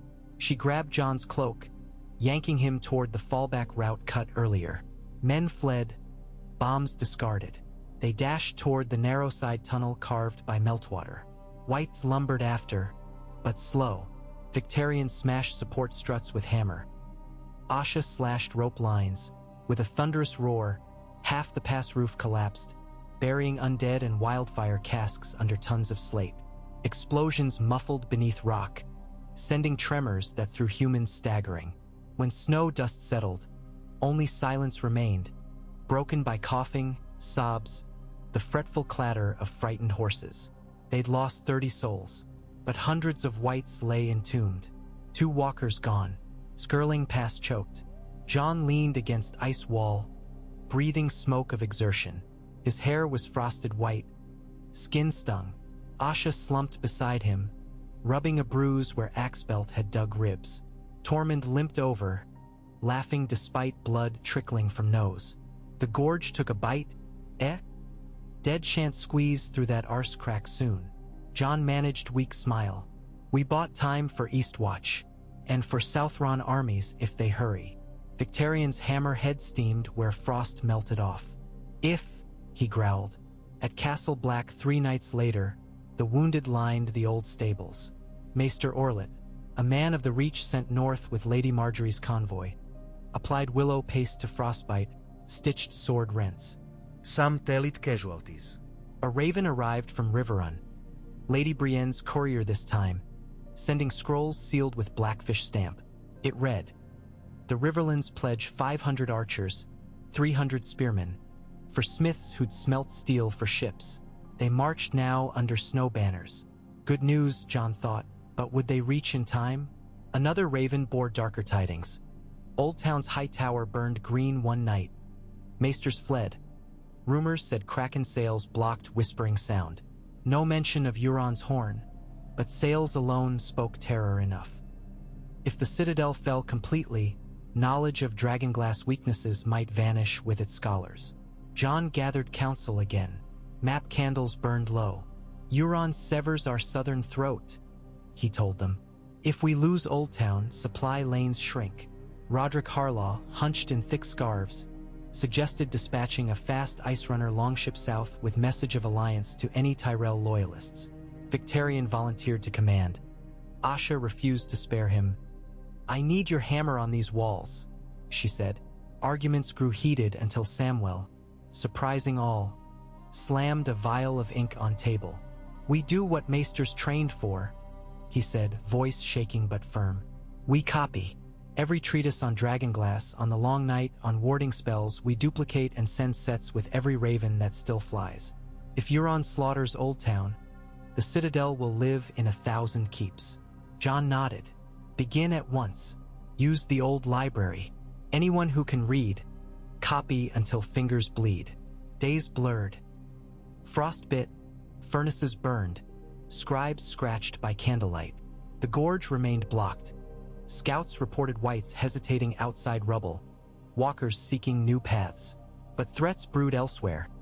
Whites sighted near Queen's Crown, ice spiders rumored west of Last River. The war expanded fractal. Amidst chaos, a narrow-keel carrack drifted into Eastwatch Harbor, sails scorched, deck iced. Its prow bore the three-headed dragon. Stannis' envoy Davos Seaworth had navigated through iceberg mazes. Loss of half crew to cold. He brought word. Stannis prepared to march north from Carhold, where he wintered, dragging siege rams and the remainder of Dragonstone's obsidian stores. Davos steadied himself before Jon. "His Grace swears oath. If you hold till spring thaws, he'll see new dawn crowned with king's justice." Jon clasped Davos' hand. "Tell Stannis the wall endures, but bring what fire you can sooner, or there'll be no dawn." Davos nodded, eyes haunted by memory of wildfire once used against men. Far across the narrow sea, Daenerys Stormborn stood on the prow of her flagship Wind's Bride, the sea spray tasting of cinnamon. Regal wheeled overhead. Drogon had vanished scouting west. The raven perched on the rail beside her bore the shard Sam had tied. She rubbed its glossy black, feeling chill spark. Tyrion approached, cloak flapping. "Dark glass rumored to slay cold demons," he said. "Seems our future hosts battle frost, not lions." "They'll need fire," Daenerys said. "And we need friends. Turn prow to Pentos, recruit ships. Then we sail north." Tyrion smiled ruefully. "Winter is a season for freezing noses, not plotting wine lists. Yet perhaps dragons tip the balance." Above, Viserion trumpeted. Snowflakes drifted, the first Daenerys had ever seen, falling upon the summer sea. At the wall, Ghost tensed one pre-dawn hour, hackles bristling. Jon woke from cot, reaching for dagger. Outside, torches guttered. Snowflakes glowed faint red under coals. Sky overhead churned with purple aurora ribbons. Then sound, distant horn single blast from Shadow Tower, far west. A second, third, tack. Jon threw on cloak, raced to ramparts. Asha already there, eyes scanning dark. "West Gate," she hissed. "Giants." Ravens flapped upward from Maester's rookery, scattering like black petals. Victarion appeared, hammer over shoulder. "We ride," Jon answered by strapping helm. They galloped along the wall's top walkway, wind knifing eyes. Torchlight ahead revealed a cluster of rangers from Shadow Tower, faces ashpale. "Breached," one panted. Ice spiders spun webs across the gatehouse windows. Spiders big as dogs, fangs like glass. Asha barked. "Did Dragonglass work?" The ranger shook head. "Too quick." Fangs spat ice that froze steel. Jon felt dread coil. "We reinforce. Prepare cauldrons, heat tar. Spiders break under fire." He dispatched runners. Fires roared. But as they prepared, another noise swelled. Roar not of beast but rushing wind drawn through narrow throats. An icy hurricane funneled down the wall's western edge, extinguishing torches in line. Darkness swallowed. John shouted orders drowned by gust. Somewhere stone cracked. He glimpsed forms scuttling, white carapace glint. Bolts flew. Few found mark. Spiders leapt sideways, anchoring silk lines of frosted filament. Asha threw a clay bomb. It struck one spider's abdomen and erupted green. The creature shrieked, legs curling. "Fire frightens them," she yelled. Men seized spare torches, waded forward. But cold wind deepened, freezing pitch midair. John saw webs thickening across parapet stones. If spiders anchored enough lines, they could drag chunks of wall down. He recalled legends, spiders big as hounds in the long night pulling down watchtowers. "Cut the strands," he ordered. Ironborn with axes hacked. Dragonglass edges snapped strands with crystalline pings. Wind slackened. Spiders recoiled, scampered over crest, retreating. John exhaled plume. Victorian stomped one stranded arachnid, hammer crushing S.L. Dawn's gray revealed damage. 2 parapets collapsed, 5 rangers lost. But the gate held. John touched cold stone. How many more forms did the night introduce each eve? They could adapt, he must adapt faster. That evening Maester Eamon convened a small circle in the library. John, Sam, Asha, and the reader Roderick Harlaw. Candle stubs trembled. Scrolls lay everywhere. Copies Sam's scribes had rushed. Roderick ajustait spectacle. I found a note in a moth-eaten treatise recounting the Pact of Black Shield, a truce between children and first men after the long night. It spoke of binding glass to singing steel. Could mean forging dragonglass with Valyrian. Valyrian forges are lost, John said. True, Roderick conceded. But Valyrian steel exists. He eyed Longclaw on John's belt. Imagine blades where Valyrian core holds dragonglass edge. Indestructible. Reforge? Asha asked. Sam interjected. We'd need dragonfire. Normal forge too cold. Dragonglass melts at lower heat but won't merge with steel. Only dragon heat could temper both. John rubbed forehead. Dragons yet across sea. We can't wait. Eamon's milky eyes lifted. Not wait, prepare. Gather broken shards. Grind to powder. Coat existing steel in paste with pine resin. When dragons come, we bake them anew. If dragons fail to arrive, we lose nothing. Asha grinned. Crafty. We'll call them Ghostfang blades. She rose. I'll set Tobo to grinding. Roderick added. We'll also need a binding chant. Children use songs, we've no singers of that tongue. But there is the horn. John froze. Eurones. No, Roderick produced a scroll. A horn found on Skagos decades ago, rumored able to wake stone dragons. We dismissed it, but stone dragons may mean obsidian. Sam paled. It might kill whoever blows it. Wild horns often do, but if it can bind, we need it. John exhaled. One miracle at time. We survived tonight. Nights passed. Skirling Pass remained blocked. Spiders reappeared but were driven off by heated sand poured through gratings. Sam's idea. Supply caravans pushed from White Harbor with heavier guards. Stannis Column, slowed by blizzards, hailed them 2 leagues south of Queen's Crown. Red priests lit beacons that turned snow crystals ruby at dusk. Within Castle Black, forges rang day and night, shaping experimental steel glass swords. Most shattered on first swing. But one morning Tobo presented a narrow blade the length of a hand and a half sword. Core steel dark, edge shimmering black iridescent. John tested on a white arm retrieved for study. Cut cleaved bone and ice alike, leaving no crack. They named the forging technique nightcladding. That afternoon, Asha rallied a squad to escort new nightclad weapons to Eastwatch. But before they saddled, a lone horn blast echoed from north side, scout returning. The watchman, face blue with cold, thrust a parchment into John's hand before collapsing.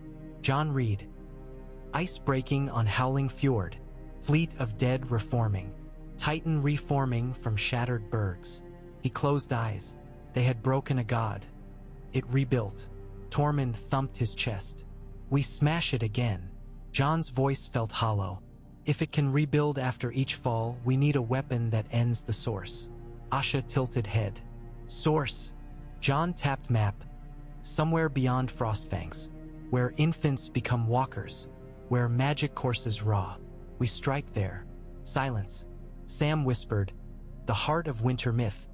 But Stannis brought carved basalt tiles referencing a cradle of snow shadows north past the ice mark. Roderick's eyes lit. Ruin older than memory. If we topple Wellspring, walkers lose anchor. Victarion grinned. That's a raid worth singing. Asha clapped. A Kraken raid. John looked to Eamon. The old maester clasped hands. Bold paths, short nights. Fewer hours each day till sun leaves altogether. But perhaps boldness answers bold darkness. Decision crystallized like frost within John. The wall could withstand onslaught for a season, perhaps two, but not forever. Strike the head. The body might die. He addressed council. I'll lead a ranging, small unit, fast, heavy night-clad arms. We aim for the cradle. Meanwhile, Stannis fortifies Eastwatch. Asha holds the gorge, Victarion guards seize. If we fail, hold anyway. Asha crossed arms. You'll need me. I need you here, John argued. She snorted. Wrong. Victarion spoke. Let the wolf and Kraken hunt together. I will hammer the wall.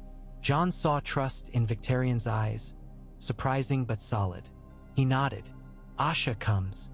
Sam protested feebly about dangers, but John clasped his shoulder. You'll defend the words.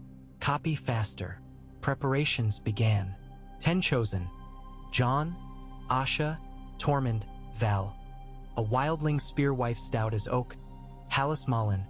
Small Paul resurrected. No, sorry, he's a white. Not him. Instead Jarman Buckwell, swift scout. Quent the Quiet, a mute iron-born dagger thrower. Maester Orlet for healing and ghost. They carried night-clad swords, crossbows with glass-cord bolts, clay bombs of wildfire, and one broken half of the Titan's sword. Icy shard bound in leather, perhaps to bargain with strange powers. At dawn they slipped through the wall's inner gate, east of Shadow Tower, into pale world where snow devoured horizon. Ghost led, Prince vanishing behind in seconds. Behind them Castle Black thrummed, forging new dawns. Ahead, white wilderness waited, heart of winter beating slow, sure, ancient. Days blurred into white. They skirted Frostfang spurs, crossing ridges where wind shrieked names none remembered. Night fires burned blue-green in the sky, guiding or mocking. On fourth dusk, camped in a ravine of ice-smooth stone, Jarman spotted a figure atop ridge, girl slender, cloak of mottled feathers, skin alabaster. Asha readied bow. John stilled her. He hailed in the old tongue words gleaned from scrolls. The figure's lips curved. She slipped away like dream. Child of the forest? Val guessed. John mulled. If children still watched, they might guide, and they bound Dragonglass to men once. He left acorn of glass shards at ridge crest, a gift. Night deepened. Snow hissed like whispering serpents. Tormund told tale of giants' teeth glittering under moon. Quent listened impassive. Ghost paced, uneasy. At dawn Prince encircled camp. Small, clawed. In center lay a branch of weirwood, red leaves frozen stiff, arrow-like. On it, crude rune meaning follow. They did. 3 days unslept, rations thinning. The land grew stranger. Ice ridges sculpted into towers, trees petrified white stone. Aurora ceased, sky dull iron. John's breath crystallized before exhale. The rune path led them to a canyon rim overlooking basin of black glass ice, mirror flawless. In center stood a spire of crystal, twisting upward like frozen flame. Blue radiance pulsed within. Around base lay shapes. Walkers kneeling, hands buried in ice, as if in supplication. Beyond, a ring of whites stood motionless guard. The cradle, Asha whispered. John's pulse hammered. If they shattered spire, perhaps walkers unraveled. They studied approaches. Ravine slope brittle with cornice snow. Any noise would carry. Val produced obsidian climbing picks, eyes fierce. Tormund cracked knuckles. Plan formed. Quent and Jarman circle, plant wildfire charges near White Ring. At first blast, Jon, Asha, Tormund sprint for Spire. Longclaw and Nightclad axes strike. Maester Orlet readies Dragonglass-coated raven arrows for Walker's Rising. Dawnless light seeped. Snow silent. Ghost crept ahead, ghost of ghost. Quent vanished into gloom with bombs. Time slowed. Jon's own heartbeat drummed ears. Suddenly White Ring stirred. Blue pulses quickened. Walkers raised heads. Have they scented? Quent not yet set? Jon whispered, now or never. He and Asha surged from cover, Tormund on heels. Snow crunched like thunder. Whites turned, hollow eyes igniting. Jon flung first glass bomb. Green burst carved gap. They darted through. Walkers rose smooth. One pointed. Wind knifed. Jon ducked frost shard. Asha hurled axe. Struck knee shatter. Tormund swung hammer into living corpse. They reached stone dais beneath spire. Blue veins within crystal thrummed louder, like heart. Jon raised Longclaw, edge Nightclad with Dragonglass. Asha mirrored. Together they struck opposite sides. Crystal rang like bell of deep ocean. Cracks spidered. Blue light flared, searing eyes. Walkers screamed, a note of glaciers calving. Ice ground shook. Longclaw's blade resisted. Jon hammered again. Spire split. A geyser of cold blasted upward. Column of snow swirling. Walkers convulsed. Whites collapsed. Quent's delayed charges detonated. Emerald fans blossomed, devouring corpses. The spire shattered wholly. Shards rising then dissolving to snow dust. Blue glow winked out. Sound drained. Silence unearthly. Then the basin ice groaned, fracturing radial. A fissure opened beneath dais. Jon shouted warning. They leapt as platform cracked apart. Sheets slid into abyss. They scrambled slope, snow avalanching. Behind, the basin imploded, devouring walkers. The world keened, wind spiral rising skyward. At ridge top Jon collapsed, lungs burning. Asha's hair matted with frost. Tormund laughed until tears froze. Quent emerged, burnt but alive. Ghost howled victory. Below, the White Ring lay inert. Bodies inert truly, eyes dim. They stared at each other, disbelief dawning. Had they cut the root? Proof awaited. Jon raised eyes north. Sky once iron now blushed faint pink, as if sunrise remembering path. Light touched their faces warm enough to melt a single tear on Val's cheek. Asha exhaled. Well, Snowcrow broke the leash? Perhaps, Jon murmured. But wolves must still guard. They turned homeward. The journey back measured cost. Walkers no longer haunted, but storms still raged, hunger still gnawed. Maester Orlet died of chill crossing Frostfang Pass. They buried him under cairn of black stones. Quent lost toes, yet spirits buoyed. Every mile south air felt softer, sky brighter. 10 days later, Castle Black's watchmen spied figures on horizon. Ragged but upright. Horns blew thrice. Gates opened. Jon rode through beneath banner of wolf and kraken twined, greeted by thunderous cheers. Ravens launched, cradle destroyed, walkers fading. Reports soon echoed. East Watch patrols found whites inert. The Titan's shards lay motionless. Spiders crumbled. Stannis arrived 2 days after, banners snapping. He beheld inert white corpses and accepted Jon's account with grave nod. Duty fulfilled, he said. Now realm must repay. Southern lords streamed letters of fealty. Euron's ambitions shrank. His crews found Dragonglass dulled, magic breath gone. Rumor said he vanished into storm, horn silent. Come spring's first thaw, green returned. Cherry buds opened along King's Road. In Old Town, maesters rebuilt, bells pealing. White ravens flew, winter ended. At Midsummer Council in Harrenhal, lords and ladies bent knee to a new pact. Dragonglass for peace, ironborn ports free, Night's Watch coffers replenished by every realm. Asha sat at council head beside Jon Snow, who refused titles but accepted trust. Songs spread. of the night-clad wolf and kraken daughter, of the cradle's shatter, of blue suns dying in snow. Even children in Dorne skipped rope to rhymes of glass that bites. And in far-off Valyria's smoking ruin, a spark glowed, waiting for Dragon's return. For though Night's heart was pierced, embers still smolder. Men are ever reed-boats bobbing on God's tides. Yet so long as some remember shards of dragonglass born from sea and fire, hope may brandish black-rimmed blades against any dusk. And thus the Iron Islands, once scorned as mere pirates, wrote their name upon winter's grave, etched in frozen fire, on tablets of glass, in legends whispered wherever snow falls light and salt winds carry echoes of krakens roaring.